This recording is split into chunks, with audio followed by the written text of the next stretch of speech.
Welcome শিক্ষা সংস্থান।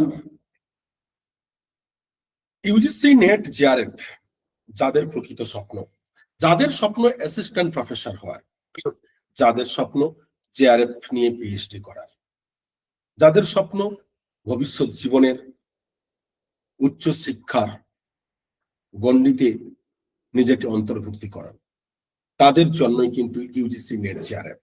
আর UGC net JRF clear করতে গেলে পেপার 1 একটা ইম্পর্টেন্ট রোল। কারণ পেপার 1 যত দিন যাচ্ছে তত কিন্তু কোশ্চেনের এরিয়া দিনে দিনে চেঞ্জ হচ্ছে। পার্টিকুলার কিন্তু কোনো ফিক্সড এরিয়া থেকে কোশ্চেন দিচ্ছে না। কারণ পেপার 1 একদিনে এক্সাম হয় না। কারণ এক একটা সাইকেলে, ধরুন জুন ডিসেম্বর, প্রত্যেকটি সাইকেলে কি হয় না, পেপার 1 প্রচুর শিফট হয়। অর্থাৎ প্রচুর শিফটের এক্সাম মানে পেপার 1 কিন্তু আলাদা আলাদা শিফট, আলাদা আলাদা কোশ্চেন পেপার, সাবজেক্ট হয়তো একটা থেকে দুটো শিফট হলো। তাই যত দিন যাচ্ছে এরকম পেপার 1 এর কোশ্চেন শিফট বাড়ছে। আর এইখানে একটা ভাইটাল রোল নেয় প্রিভিয়াস ইয়ার কোশ্চেন পেপার। এই প্রিভিয়াস ইয়ার কোশ্চেন পেপার যদি ফুল, মিনিমাম, বেশি না, মিনিমাম যদি 3 থেকে 4টে সেশনের বা সাইকেলের ফুল পেপার 1 এর প্রিভিয়াস ইয়ার কোশ্চেন অ্যানালাইসিস করে তাকে যদি প্রত্যেকটা এরিয়া ডিটেলসে পড়া যায়, তাহলে অবশ্যই পরের এক্সামে আপনার যেটাতে স্বপ্ন রয়েছে, আপনি যেটাতে চাইছেন যে আমি any how any cost JRF clear করবো, ডু অর ডাই করবই, তাহলে তাদের জন্য অবশ্যই এই প্রিভিয়াস ইয়ার কোশ্চেন দেখতে হবে। এবং সলভ নয় কিন্তু মেন উদ্দেশ্য অ্যানালাইসিস করা এবং সলভ করা। অ্যানালাইসিস মিনস না প্রত্যেকটা অপশনকে দেখা এবং প্রত্যেকটা অপশন সম্পর্কে জানা এবং দিনের শেষে তার অ্যান্সার। তাতে কি হবে না, যে অপশনগুলো আপনি জানছেন পরবর্তীকালে ওই অপশন থেকে যদি কোশ্চেন দিয়ে দেয় আপনি পারবেন। এইভাবে কিন্তু পেপার 1 এ আগে টপিকটা আইডেন্টিফিকেশন করতে হয়। তো আমরা এবারে সিরিজ ইউজিসি নেট শিক্ষা সংস্থানের পক্ষ থেকে পুরো, কারণ শিক্ষা সংস্থান 2019 থেকে ইউজিসি নেটের একের পর এক ব্যাচ অলরেডি নিয়েছে এবং ভর্তি করিয়েছি এবং পাসও করেছে। আজ প্রায় 54খানা ব্যাচ আমাদের হাত ধরে বেরিয়েছে। এই মুহূর্তে 55-56 নম্বর ব্যাচ চলছে। এবং সেই অভিজ্ঞতা থেকে একটা কথা বলবো যে নেট পেপার 1 এর এই নিজেদের প্রশ্নের উত্তর নিজেদের স্ট্র্যাটেজির জন্য এই previous year question analysis and full solve. এবং আমরা যেটা নিয়ে এসেছি এবার থেকে প্রতিনিয়ত আমাদের ফেসবুক, ইউটিউবে রেগুলার ভিডিও পাবেন পেপার 1 এর প্রিভিয়াস ইয়ার এবং বিভিন্ন হাইলাইটেড টপিক নিয়ে। এবং তার মধ্যে পেপার 1 এর কিন্তু আমরা ফুল এক একটা সাইকেলের পুরো ওভারঅল 50টা করে কোশ্চেন করছি না, যাতে সুবিধা হয় এক একটা টপিক ওয়াইজ। যেমন আজকের টপিক হচ্ছে টিচিং অ্যাপটিটিউড 2025 জুন সাইকেলের অল প্রিভিয়াস ইয়ার কোশ্চেন। ঠিক একইভাবে নেক্সট ভিডিওতে দেখবেন ধরুন 2025 জুন সাইকেলের অল প্রিভিয়াস ইয়ার কোশ্চেনের হয়তো communication, logical reasoning, mathematical aptitude, higher education, ICT, people development and environment, teaching aptitude, research aptitude, এইরকম। এবং শুধু জুন নয়, 25 ডিসেম্বরও দেবো, পাবেন প্রত্যেক সিরিজে। এবং already 2024 December, 24 June cycle, 23 December, 23 June cycle. আমাদের উদ্দেশ্য আপনারা এগিয়ে চলুন। কারণ পেপার 1 এ যদি জেআরএফ পেতে হয়, পেপার 1 এ মিনিমাম 40টার উপরে কোশ্চেন রাইট করতে হবে। তার মানে মিনিমাম এটা টার্গেট, তাই 45% রাখুন। কারণ পেপার 1 বাঁচালে বাঁচায় পেপার 1, মারলে মারে পেপার 1। আমাদের অভিজ্ঞতা থেকে এইটুকু আমরা বারবার বলবো। তাই প্রথম 2025 জুন সাইকেলের আজকের আলোচনার বিষয় যেটি বললাম যে অল প্রিভিয়াস ইয়ার কোশ্চেনের টিচিং অ্যাপটিটিউড। এই টিচিং অ্যাপটিটিউডে কি রয়েছে? প্রথম জুন সাইকেলের একটি কোশ্চেন না, the role of a teacher in supporting experimental learning can not be of a. মানে কোশ্চেনটা কি বলছে, এইখানে অনেকে ভুল করে কোশ্চেন একবার পড়ে অপশন চলে যায় না। এমসিকিউ কোশ্চেন সলভ করতে গেলে কোশ্চেন একবার কখনো নয়। কোশ্চেন আপনি ততক্ষণ স্টাডি করুন, একবার, দুবার, তিনবার, চারবার, পাঁচবার, যতক্ষণ না আপনি কোশ্চেনটি বুঝতে না পারছেন। আমরা বাংলা ভাষী, তাই আমাদের ইংরেজি, কারণ ইউজিসি নেট পেপার 1 এর প্রশ্ন ইংলিশ এবং হিন্দিতে হয়, কারণ ইন্ডিয়ান অফিসিয়াল ল্যাঙ্গুয়েজ, তাই বাংলা ভাষায় পাই না। তাই আমাদেরকে কি করতে হবে, আগে কোশ্চেনটাকে বুঝতে হবে। তাই বোঝার জন্য যতক্ষণ না বুঝতে পারছেন ততক্ষণ পড়ুন, বারবার, অ্যাগেন অ্যাগেন, এটা কিন্তু strategy number 1। And strategy number 2 question সলভের আরেকটা বলবো, আমরা কি করি প্রত্যেকে এমসিকিউ ক্ষেত্রে, যেটা 99% কেসে স্টুডেন্টরা করে, ক্যান্ডিডেট করে, যে কোশ্চেন পড়া মাত্র কোন অপশনটা রাইট সেটা খুঁজতে শুরু করে দেয়। এটা একটা এরার স্ট্র্যাটেজি। আগে আপনি অপশন গুলোকে ভালো করে দেখুন, একইভাবে কোশ্চেনের মতন, একবার নয়, দুবার নয়, তিনবার নয়, চারবার নয়, 5 বার, যতক্ষণ না বুঝতে পারছেন।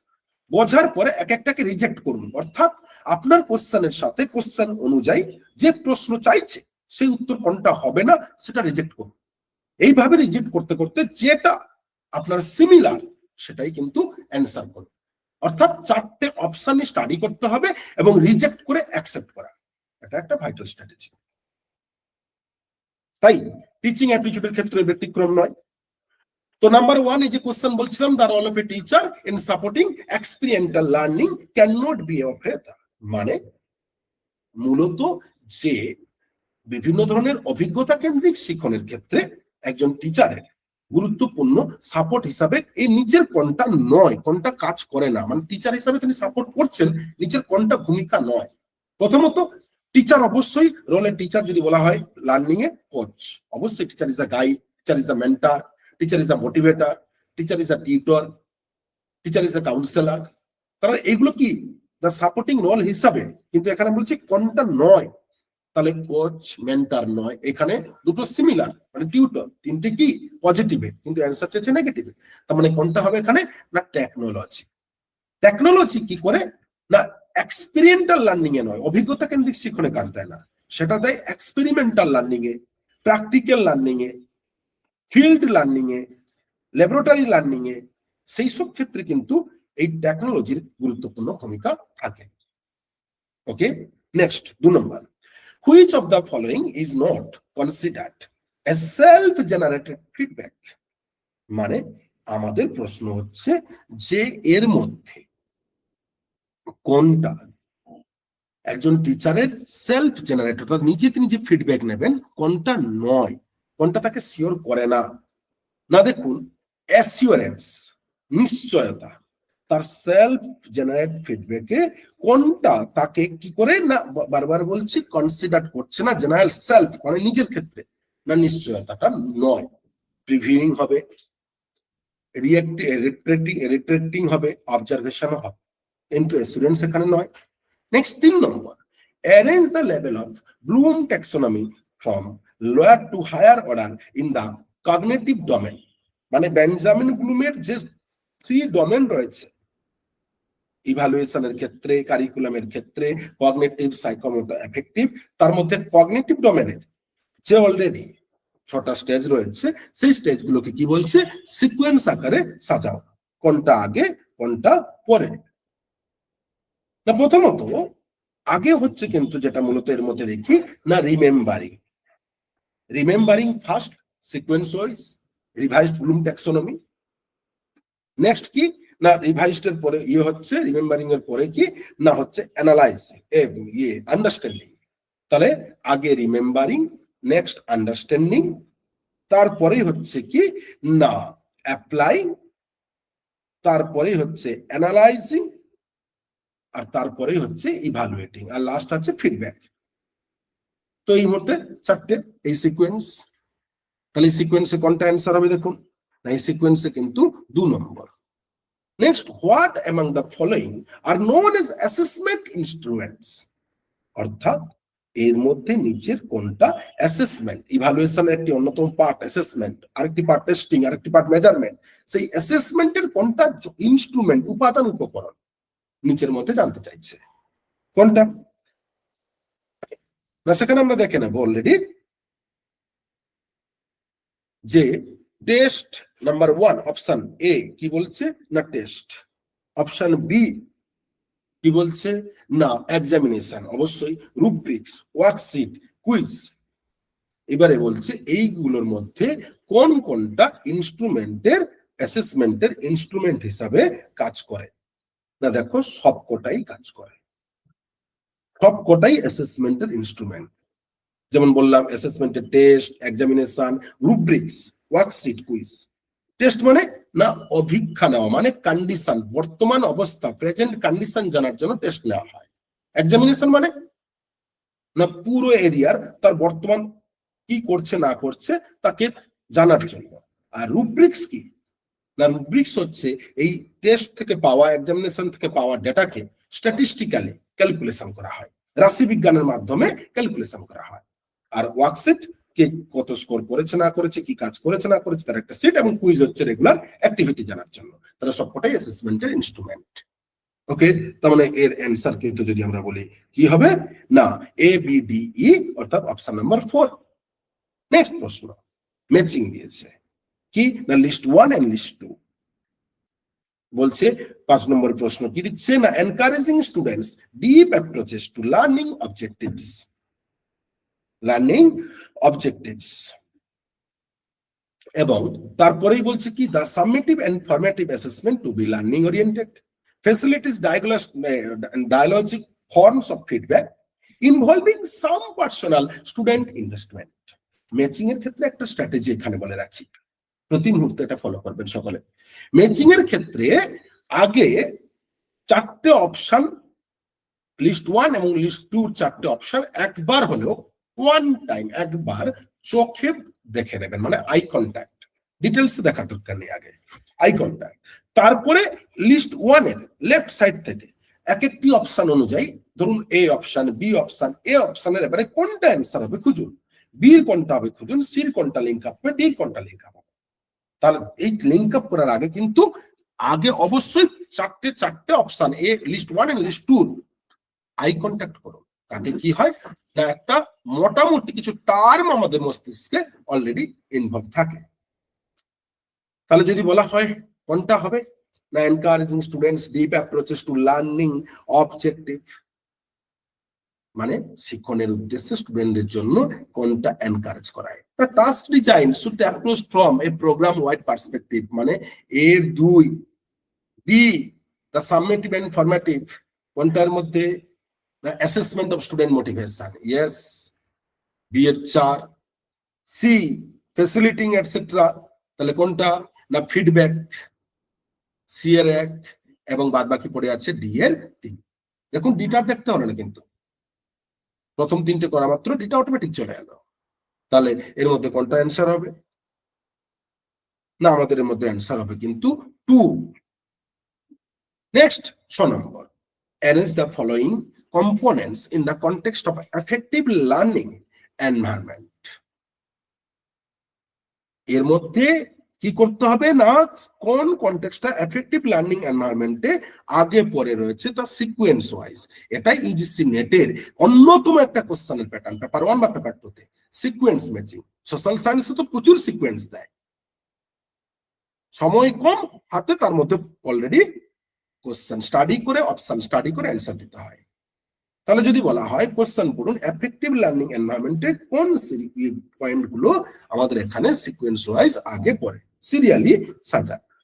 দেখুন এফেক্টিভ লার্নিং এনভায়রনমেন্ট জন্য প্রথম এর মধ্যে যদি বলি কন্টিনিউয়াস ফরমেটিভ অ্যাসেসমেন্ট না, অ্যাসেসমেন্ট অফ দ্য লাস্ট স্টেজে, কারণ টিচিং এর 3টে স্টেজ হয়, planning, presentation, evaluation, evaluation assessment. তারপর যদি বলে স্টুডেন্ট সাপোর্ট, সেটা ডিউরিং প্রেজেন্টেশন, ডিউরিং ক্লাসরুম। তাহলে নাম্বার 1 কি না কারিকুলাম, পেডাগজি এটসেট্রা, না আগে হচ্ছে কারিকুলাম, কারণ কারিকুলামই কিন্তু শিক্ষার্থীদের স্টুডেন্টদের কি পড়ানো হবে তাদের এইমস অবজেক্টিভ তাদের এরিয়া ঠিক করে। তাই নাম্বার 1 আগে কিন্তু সি। তারপরে কে না এনগেজিং পেডাগজি, মানে কিভাবে টিচার পড়াবেন তার যে প্ল্যানিং, ডি। তারপরে কি না অলরেডি এবার হচ্ছে কন্টিনিউয়াস পড়ানোকালীন তাদেরকে ফরমেটিভ অ্যাসেসমেন্ট, মানে রেগুলার যেটাকে আমরা quiz, unit test etcetera part হিসেবে নিয়ে আসি। ঠিক আছে, তাহলে এ সি ডি এ। তারপরে কে না অলরেডি এর মধ্যে অপশনে না স্টুডেন্ট সাপোর্ট, স্টুডেন্ট সাপোর্ট ছাড়া টিচার পড়াতে পারবেন না, বি। আর লাস্টে বাদ বাকি রয়েছে কি না providing suitable resource and infrastructure, E. Okay, C D A B A. তাহলে সি ডি এ বি কোন অপশনে না option number 3। Next question number 7, the term andragogy. এই অ্যান্ড্রাগজি বলতে পেডাগজি এন্ড অ্যান্ড্রাগজি। পেডাগজি কি, অ্যান্ড্রাগজি কি না বিলো 18 বছরের নিচে শিক্ষার্থীদের জন্য তারা কিভাবে পড়বে, কিভাবে পড়ালে টিচার তাদেরকে ভালো পড়াতে পারবেন, তার নিয়ে যে আলোচনা তাকে বলে প্যাডাগজি। টিচার যে প্ল্যানিং করেন। আর অ্যান্ড্রাগজি আফটার 18, 18 ঊর্ধ্বে তাদের জন্য। তাহলে অ্যান্ড্রাগজি বলছে এবারে মূলত কাদের জন্য করে? 18 ঊর্ধ্বে তারা কারা? তারা চাইল্ড নয়। প্যাডাগজি তাহলে শিশু, আর অ্যান্ড্রাগজি মানে কি? Adult education. তাহলে pedagogy for child education, andragogy for adult education. তাহলে আবার বলছি তার টার্মস অ্যান্ড্রাগজি তাহলে কোনটা? নিশ্চয়ই চাইল্ডহুড নয়, তাহলে 18 নিচে নয়, 18 ঊর্ধ্বে। অ্যাডোলেসেন্সও 18 নিচে, তাহলে ওটাও হবে না। তাহলে কোনটা? না adult learning theory, self directed direct নয়, অ্যাডাল্ট লার্নিং থিওরি। তাহলে 7-এর 3। 8 নম্বর question, this is the assessment which may also be seen informal, মানে অ্যাসেসমেন্টের মধ্যে কোনটা ইনফর্মাল অ্যাক্টিভিটি হিসাবে কাজ করে? না দেখুন এর মধ্যে অপশন ইনফর্মাল মানে যেটা রেগুলার মার্কশিটে, ফাইনাল মার্কশিটে যার নাম্বার অ্যাড হয় না, ফর্মালি নয়। তাহলে সামেটিভ অ্যাসেসমেন্ট মানে তো ফর্মাল, অর্থাৎ এন্ড অফ দা কোর্স, কোর্সের শেষে ফাইনাল মার্কশিটে যা নাম্বার যোগ হয়, যার উপর ডিপেন্ড করে প্রমোশন পাস ফেল ডিপেন্ড করে, তাহলে সামেটিভ নয়। কিন্তু ফর্মেটিভ, এটা শুধুমাত্র স্টুডেন্ট, টিচার, প্যারেন্টস প্রত্যেকের কারেকশন করার জন্য, স্ট্রং উইক আইডেন্টিফাই করে কারেকশন করার জন্য, এটাই কিন্তু ফর্মেটিভ। ইনফর্মালের মধ্যে পড়ে কোশ্চেন এত কিন্তু ঘুরিয়ে দিয়েছে। নেক্সট সাবজেক্ট রিভিউ অ্যাসেসমেন্ট নয়, অবজারভেশন অ্যাসেসমেন্ট নয়, তাহলে অপশন নাম্বার 8 এর কি? না 2 নম্বর। নেক্সট 9 নম্বর কোশ্চেন বলছে rearrange the sequence to write a lesson plan.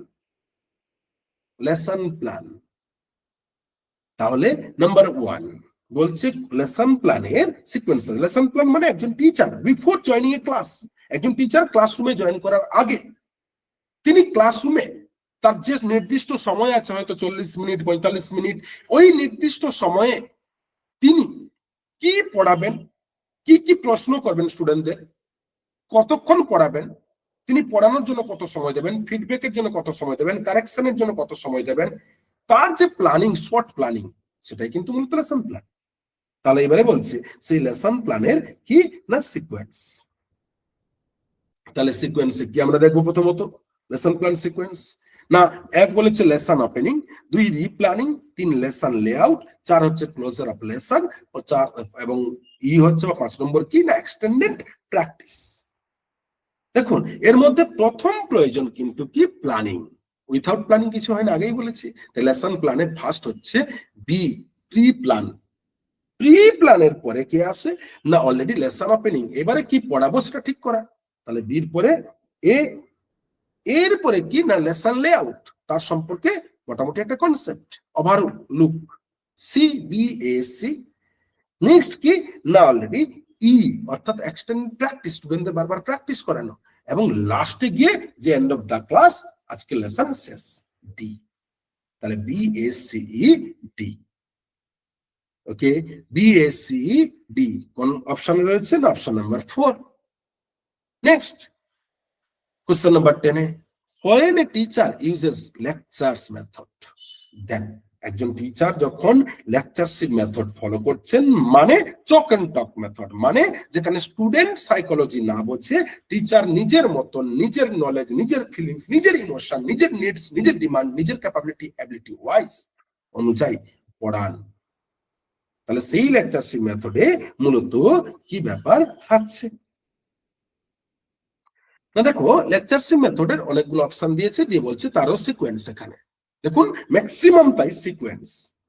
Informative question কিন্তু ইউজিসি নেটে খুব কম আসে, খুব কম। এই টোটাল দেখবেন টিচিং অ্যাপটিটিউডে একটা 2025-এর জুন শিফটে ফুল আমরা ডিসকাস করলে হয়তো দেখবেন টোটাল 40টার মধ্যে কি 50টার মধ্যে 5টা থেকে 10টা পাবে। তাহলে ম্যাচিং সিকোয়েন্স এইরকম কোশ্চেন, কনসেপচুয়াল। আচ্ছা এবার আসি তাহলে লেকচারশিপ মেথডে কোনটা হবে, কোন কোন অপশন গুলো আগে পরে আসবে এবং কোনগুলো হবে না। প্রথমত লেকচারশিপ মেথডে বললাম না যে টিচার মূলত নলেজ গেদার করান, নলেজ প্রোভাইড করেন, ইনফরমেশন দেন, তাহলে ইট provides new information to the students. Yes, option number A is the right. Lectureship মেথডের মূল উদ্দেশ্য নলেজ শেয়ার করা। নেক্সট অপশন নাম্বার বি কি বলছে? Now, it provides original research to the students which are generally not found in textbook. Yes, নতুন নতুন data, নতুন নতুন তথ্য পুরোটাকে সকলের সামনে প্রোভাইড করা। তাই অবশ্যই বি ইজ আ রাইট, তার মানে এ বি রাইট। নেক্সট বলছে কি না, it can dramatize important concept and share personal insight. একদম টিচার নিজের ভিউতে বলেছিলাম, নিজের ক্ষমতা নিজের চাহিদা অনুযায়ী। তাই option C is the right. Next, it is less effective method of promoting through and changing student attitude. না, বলছে effective method promoting ক্ষেত্রে less than, মোটেও না, তাই এটা নয়। It is deal with critical analysis, কখনো critical analysis and problem solve হয় না, and problem solve এর জন্য problem solving method প্রয়োজন হয়, lecture method নয়। তাই A B C is the right। তাহলে A B C is right হলে কোনটা অপশন হবে না, অপশন নাম্বার 1, অপশন নাম্বার 1। ওকে, তো মূলত আমরা এইরকম 2025 জুনের টিচিং, কমিউনিকেশন এবং টিচিং এর আরো আছে প্রচুর, প্রায় 40টা মতন কোশ্চেন রয়েছে 25 জুনেই, কিন্তু আমরা ছোট ছোট ভিডিও করে আলোচনা করছি যাতে একসাথে চাপ না হয়।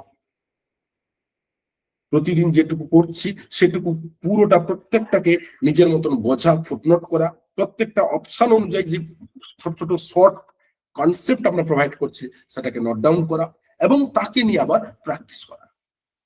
ওকে, ধন্যবাদ।